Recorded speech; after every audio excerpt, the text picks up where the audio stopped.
Hello everyone, I am Rahul and welcome to Academics with Rahul YouTube channel.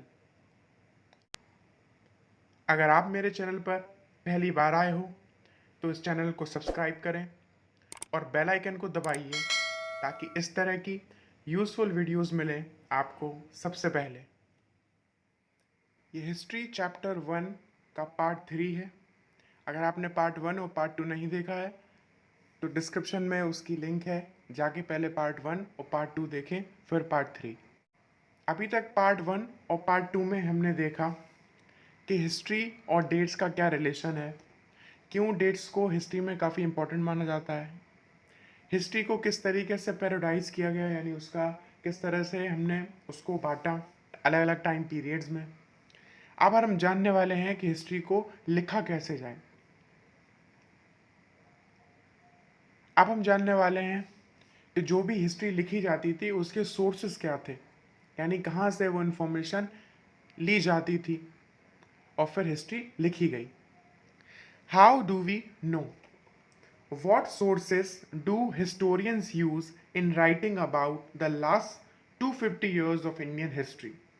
यानी अब हम वो sources के बारे में पढ़ने वाले हैं जहाँ से हिस्टोरियंस ने पिछले 250 साल की हिस्ट्री, इंडियन हिस्ट्री लिखी। एडमिनिस्ट्रेशन प्रोड्यूसेस रिकॉर्ड्स, यानी जो भी एडमिनिस्ट्रेशन होता था, अभी एडमिनिस्ट्रेशन होता था प्रशासन, यानी जो प्रशासन होता था वही इसके रिकॉर्ड्स बनाता था, यानी उन्हें रिपोर्ट रिकॉर्ड के फॉर्म में अपने पास रखता था सारी information. One important source is the official records of the British administration. एक इसका सोर्स क्या है? वो है official records of the British administration, यानी ब्रिटिश प्रशासन की reports. The British believed that the act of writing was important. Every instruction, plan, policy, decision, agreement, investigation had to be clearly written up. Britishers क्या believe करते थे कि लिखना important है किसी भी चीज़ को। एवरी कोई भी इंस्ट्रक्शन हो, प्लान हो, पॉलिसी हो, कोई इंपॉर्टेंट डिसीजन हो, उनका एग्रीमेंट हो या किसी भी तरह की इन्वेस्टिगेशन हो, सबको लिखना होता था उस टाइम में। Once this was done, things could be properly studied and debated, क्योंकि अगर एक बार इन सब चीज़ों को लिख लिया गया तो बाद में इनको पढ़ना और इन पर अगर कोई विवाद हो जाता है तो उस पर डिबेट करना ईजी हो जाता था। This conviction produced N administrative culture of memos, notings and reports. ये कन्विक्शन यानी ये डिसीजन, अ फॉर्मल डिक्लेरेशन को, कन्विक्शन का मीनिंग क्या होता है? एक फॉर्मल डिक्लेरेशन, यानी ये जो डिसाइड किया गया कि हर चीज़ को लिखा जाएगा, ये कन्विक्शन ने क्या किया? एडमिनिस्ट्रेटिव कल्चर को मेमोज से, नोटिंग से और रिपोर्ट से भर दिया। अब ये मेमोज क्या होते थे? तो मेमोज होते थे रिटन प्रपोजल या रिमाइंडर, जैसा कि आपने ज्ञापन के बारे में सुना होगा। ये होते थे रिटन प्रपोजल्स। नोटिंग्स होते थे एक ब्रीफ रिटन रिकॉर्ड, और रिपोर्ट्स आप जानते हो। इन सब चीज़, ये इंपॉर्टेंट वर्ड्स की मीनिंग मैं लास्ट में दे दूंगा जिससे आप लर्न कर सको। The British also felt that all important documents and letters needed to be carefully preserved. British ये भी मानते थे, ये important मानते थे, जितने भी documents और letters हैं उनको carefully preserve करना भी ज़रूरी है, यानी उन्हें सुरक्षित बचाए रखना। So they set up record room attached to all the administrative institution. इसलिए प्रशासन के जितने भी इंस्टीट्यूशन थे उन सब में उन्होंने रिकॉर्ड रूम्स बना रखे थे जिसमें ये सारी इंफॉर्मेशन और रिकॉर्ड्स रखे जाते थे preserve. The village tehsildar office, वैसे ही कुछ एडमिनिस्ट्रेटिव ऑफिस क्या थे? विलेज तहसीलदार का ऑफिस, कलेक्ट्रेट का ऑफिस, कमिश्नर्स का ऑफिस, प्रोविंशियल सेक्रेटरीट का ऑफिस और लॉ कोर्ट्स। इन सब में रिकॉर्ड रूम्स होते थे जहाँ पे ये सारी चीज़ें रिटन फॉर्म में रखी जाती थी। Specialised institutions like archives and museums were also established to preserve important records. कुछ स्पेशलाइज इंस्टीट्यूशन यानी अलग से कुछ बिल्डिंग्स भी बनाई जाती थी, जैसे कि म्यूजियम और आर्चीव्स, जहाँ पे रिकॉर्ड्स रखे जाते थे। आर्चीव वो प्लेस होती है जहाँ पे हम ओल्ड रिकॉर्ड्स रखते हैं। तो वैसी कुछ बिल्डिंग्स भी बनाई गई जिनको हम आर्चीव्स या म्यूजियम्स कहते हैं, जहाँ पे रिकॉर्ड्स रखे जाते थे. Letters and memos that moved from one branch of the administration to another in the early years of the 19th century can still be read in the archives. वो सारे लेटर्स और मेमोज जो कि एक branch, administration की एक branch से दूसरी ब्रांच तक पहुंचते थे 19th सेंचुरी में, उन्हें आज भी हम आर्चीव्स में जाकर पढ़ सकते हैं. You can also study the notes and reports that are district official prepared or the instructions and directives that were sent by officials at the top of the provincial. यहाँ तक कि आप वो notes और reports भी पढ़ सकते हो जो कि district official ने prepare की थी, और वो instruction और directives जो कि officials ने दिए थे provincial administrators को. provincial administrators. In the early years of the 19th century, these documents were carefully copied out and beautifully written by calligraphists. Early years यानी 19th century के शुरुआत में these documents were carefully copied. In documents को copy किया गया carefully, without उन्हें कोई नुकसान पहुंचाए. सारा कॉपी कर लिया गया, वो भी ब्यूटिफुली रिटन बाय कैलीग्राफिस्ट. और जो कैलीग्राफिस्ट होते हैं, कैलीग्राफिस्ट वो पर्सन होते हैं इनकी राइटिंग काफ़ी अच्छी होती है, यानी they have a specialised art of beautiful writing. उनकी राइटिंग बहुत अच्छी होती है. तो उन लोगों से ये रिकॉर्ड्स को केयरफुली कॉपी आउट किया गया. By the middle of the 19th century, with the spread of printing, multiple copies of these records were printed as proceedings of each government department. लेकिन जैसे ही middle of the 19th century के बीचों बीच जब printing के बारे में spread हुई, प्रिंटिंग की बात, तो इन्हीं रिकॉर्ड्स के मल्टीपल कॉपीज बनाना आसान हो गई, और कोई भी गवर्नमेंट डिपार्टमेंट की जो भी प्रोसीडिंग्स होती थी वो इजीली प्रिंट करके सेव कर ली जाती थी. जैसे कि ये यहाँ पे पिक्चर देख रहे हो आप, ये है national archive of India in the year 1920s. अभी हम सोर्सेज की बात कर रहे थे कि हिस्ट्री के क्या सोर्सेज हैं, वैसा ही एक सोर्स यहाँ पर गिवन है. ये सोर्स है reports to the home department. ये एक रिपोर्ट है जो कि होम डिपार्टमेंट को लिखी गई थी. In the 1946, the colonial government in India was trying to put down a mutiny that broke out on the ships of the Royal Indian Navy. 1946 की बात है, जब जो कॉलोनियल गवर्नमेंट थी यानी ब्रिटिश गवर्नमेंट इंडिया में, वो एक म्यूटिनी को सप्रेस करने की कोशिश कर रही थी. म्यूटिनी क्या होता है? म्यूटिनी होता है एक open rebellion against the authorities. यानी अगर अथॉरिटीज़ के खिलाफ जाके अगर कोई रेबेलियन करता है, अगर विद्रोह करता है, तो उसको म्यूटिनी बोलते हैं. तो उस टाइप पे एक म्यूटिनी हो गई थी. Here is an example of kind of reports that the Home Department got from the different dockyards. वहाँ पे अलग अलग डॉकयार्ड से जो रिपोर्ट मिली थी होम डिपार्टमेंट को, वो यहाँ पे गिवन है. Bombay, arrangement have been made for the army to take over ships and establishment. Royal Navy ships are remaining outside the harbor. Bombay से क्या रिपोर्ट मिलती है कि अरेंजमेंट सारे हो चुके हैं आर्मी के लिए कि वो सारे शिप्स और एस्टेब्लिशमेंट पे अपना कब्जा कर ले. Royal Navy ships are remaining outside the harbour. और रॉयल नेवी की जो शिप्स हैं वो हार्बर के यानी डॉकयार्ड के बाहर खड़े हुए हैं. कराची से क्या न्यूज़ मिलती है कि 301 म्यूटिनर्स आर अंडर अरेस्ट. यानी विद्रोह 301 विद्रोह करने वालों को पकड़ लिया गया है. And few more strongly suspected are to be arrested. और ऐसे लोग, कई लोगों पर जिन पर शक है, उन्हें जल्द ही अरेस्ट कर लिया जाएगा. All the establishment are under military guard. और सारा सब कुछ मिलिट्री के कंट्रोल में है. उसी तरह विशाखापट्टनम से क्या न्यूज़ आई थी? The position is completely under control and no violence has occurred. यहाँ पर पोजीशन सारी कंट्रोल में है और कोई भी किसी तरह का हिंसा नहीं हुई है, वायलेंस नहीं हुआ है. Military guards have been placed on ship establishment. सारे मिलिट्री गार्ड्स को हमने शिप्स पर लगा रखा है. और no further trouble is expected except that a few men may refuse to work. और अब कोई भी प्रॉब्लम की बात नहीं है, इसे छोड़कर के कुछ लोग काम करने से मना करते हैं. ये director of intelligence headquarters India command situation report number 7 है, जो कि file number 5/21/46 home political government of India से ली गई है। Surveys become important. अब ये सर्वे क्या होता है? और जैसे आपने सुना होगा, आपके एरियाज़ में लोग सर्वे करने के लिए आते हैं गवर्नमेंट की तरफ से कि कितने लोग हैं आपकी फैमिली में, ये सब पूछने के लिए, और कितने बॉयज़ हैं कितने गर्ल्स हैं। तो ये सर्वे होता है पता लगाने के लिए किसी इन्फॉर्मेशन को, और सारी पॉपुलेशन में जाना और उस इन्फॉर्मेशन को कलेक्ट करना, उसको कहते हैं सर्वे। तो सर्वे काफ़ी इंपॉर्टेंट हो गए।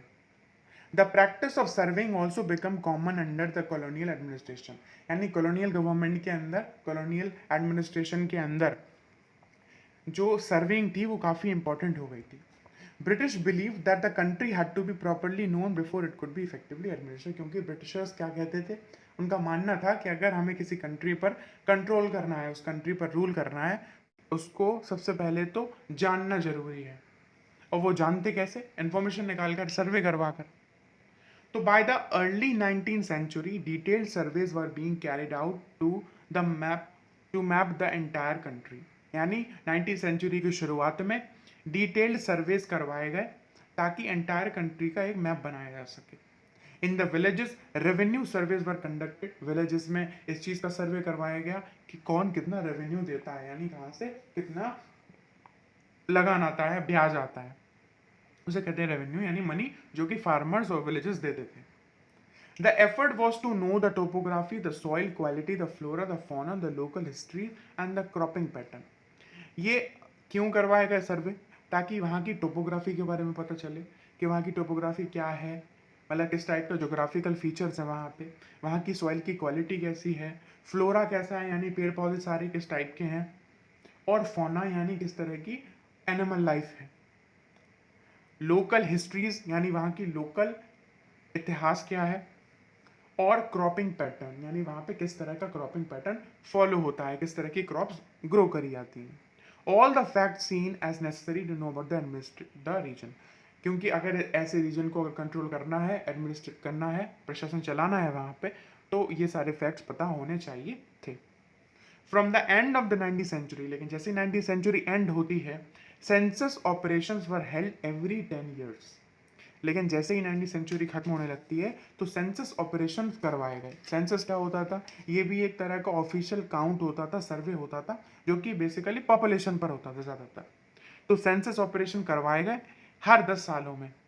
These prepared detailed records of the number of people in all the provinces of India।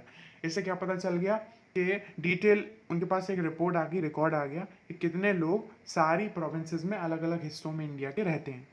Noting information on caste, साथ ही ये इन्फॉर्मेशन भी नोट करी गई कि वो किस कास्ट के हैं, रिलीजन के हैं, या फिर क्या ऑक्यूपेशन करते हैं। There were many other surveys, जैसे बोटेनिकल सर्वेज। बोटेनिकल होता है ऐसे आपने बॉटनी के बारे में सुना होगा, ये किसकी स्टडी है? प्लांट्स की स्टडी है। तो बोटेनिकल सर्वेज में प्लांट का सर्वे किया गया। जूलॉजी में एनिमल्स का सर्वे किया गया। आर्कियोलॉजिकल में प्री हिस्टोरिक पीपल, कल्चर और मॉन्यूमेंट्स की सर्वे किया गया। और एंथ्रोपोलॉजिकल सर्वे वो सर्वे जिसमें ह्यूमन काइंड की स्टडी की जाती है। और कई सारे फॉरेस्ट सर्वेज भी करवाए गए। आप ये पिक्चर देख सकते हो, mapping and survey operation progress in Bengal. Bengal में यहाँ पर क्या हो रहा है? सर्वे और मैपिंग की जा रही है, ये उसका सीन है। ये एक ड्राइंग है जो कि जेम्स प्रिंसेप ने 1832 में बनाई। इस पिक्चर को भी देखें तो ये एक कस्टर्ड एप्पल प्लांट है। 1770s में बोटेनिकल गार्डन्स और natural history museums establish by the British collected plant. ये जो म्यूजियम एस्टेब्लिश किया गया था वहाँ बोटेनिकल गार्डन्स, वो लोग इसके स्पेसिमेन इकट्ठे करते थे, यानी नमूने इकट्ठे करते थे, और फिर उसकी इंफॉर्मेशन सारी निकालते थे, उसकी फ़ोटो बनाती थी किस तरह के स्पीसीज़ हैं प्लांट की वहाँ पर। What official records do not tell from this, यानी वो ऑफिशियल रिकॉर्ड्स क्या नहीं बताते थे। From this past corpus of records, corpus का मतलब होता है एक कलेक्शन ऑफ रिटन टेक्स्ट। तो ये जो कलेक्शन था रिकॉर्ड्स का, we can get to know a lot, but we must remember that these are official records. इससे हम कई सारी इंफॉर्मेशन ले सकते हैं ये कलेक्शन ऑफ रिकॉर्ड्स से, लेकिन ये हमें सब कुछ नहीं बताता। They tell us what the official thought, ये हमें सिर्फ वो बताता है जो कि ऑफिशियल सोचते थे, what they were interested in and what they wish to preserve for the posterity. ये हमें क्या बताते हैं? सिर्फ ये चीज़ें बताते हैं जिसमें ऑफिशियल्स को इंटरेस्ट था और उन्हें क्या बचाना ज़रूरी लगता था। यानी वो what they wish to preserve for the posterity, posterity होता है सारी फ्यूचर जनरेशन जो कि आने वाली हैं, वो सब चीज़ें होती हैं क्या? पोस्टेरिटी। तो वो पोस्टेरिटी के लिए मतलब फ्यूचर जनरेशन के लिए क्या चीज़ें बचाना चाहते थे, ये सब चीज़ें। These records do not always help us understand what other people in the country felt. ये सारे रिकॉर्ड्स हमें वो चीज़ें नहीं बताते कि बाकी के लोग जो कंट्री में रहते थे वो कैसा महसूस करते थे, कैसा सोचते थे। उस सारे एक्शंस के पीछे रियलिटी क्या थी ये हमें ऑफिशियल रिकॉर्ड से पता नहीं चलती। For that we need to look elsewhere, तो हमें ये रियलिटी पता कैसे चलती? इसके लिए हमें कहीं और ढूंढना पड़ता। When we begin to search for these other sources we find them in plenty, though they are more difficult to get than official records. जब हम इस चीज़ की सर्च करते हैं किसी अदर सोर्स की, तो हमें ये मिलते तो बहुत सारे हैं, लेकिन ये काफ़ी डिफिकल्ट हैं इनको ढूंढना। ऑफिशियल रिकॉर्ड से इनको ढूंढना डिफिकल्ट है। We have diaries of people, accounts of pilgrims, travelers, autobiographies of important personalities, and popular booklets that were sold in the local bazaars. हमारे पास कुछ लोगों की डायरीज हैं, पिलग्रिम्स के अकाउंट्स, पिलग्रिम्स होते थे तीर्थयात्री, और ट्रैवलर जो ट्रैवल करते रहते थे, ऑटोबायोग्राफी कुछ इंपॉर्टेंट पर्सनस की ऑटोबायोग्राफी जीवनी है उनमें हमें, और पॉपुलर बुकलेट्स हैं जो कि लोकल बाजार में बेची जाती हैं, वहाँ से कुछ हमें इंफॉर्मेशन, रियल इंफॉर्मेशन मिलती है। As printed spread printing spread, newspapers were published and issues were debated in public, leaders and reformers wrote to spread their ideas, poets and novelist wrote to express their feeling. जैसे ही printing spread हुई तो newspaper publish होने लगे और जो भी issues होते थे वो पब्लिक में डिबेट किए जा सकते थे, क्योंकि अब प्रिंटिंग से सब लोगों के पास स्प्रेड हो सकता था। लीडर्स और रिफॉर्मर्स थे, यानी ऐसे लीडर्स या रिफॉर्मर्स जो कि सोसाइटी में एक चेंज चाहते थे, वो लोग अपने आइडियाज फैलाते थे लोगों में, स्प्रेड करते थे, किसकी मदद से? प्रिंटेड चीज़ों की मदद से। और जो पोइट्स और नॉवेलिस्ट होते थे वो अपनी फीलिंग्स को एक्सप्रेस करते थे लिखकर। All these sources, however, were produced by those who were literate.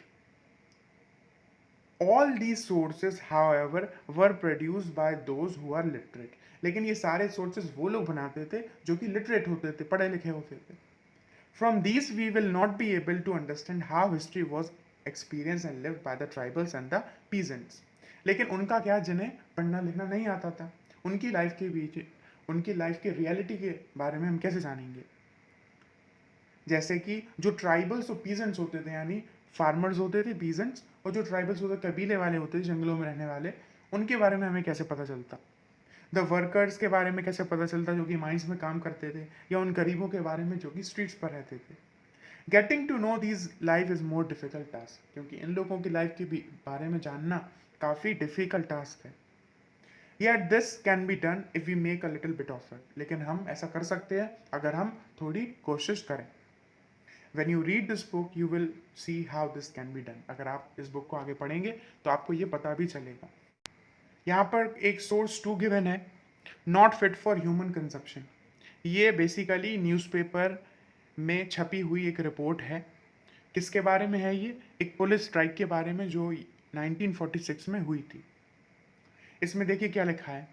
More than 2,000 policemen in Delhi refused to take their food on Thursday morning as a protest against their low salaries and the bad quality of food supplied to them from the police lines. इसमें लिखा है कि 2,000 से ज़्यादा policeman ने दिल्ली में refuse कर दिया खाने को, थर्सडे को, गुरुवार के दिन सुबह खाने से मना कर दिया, और वो प्रोटेस्ट कर रहे हैं क्योंकि उनकी सैलरी कम है और जो उन्हें फूड दिया जाता है वो काफ़ी बैड क्वालिटी का है।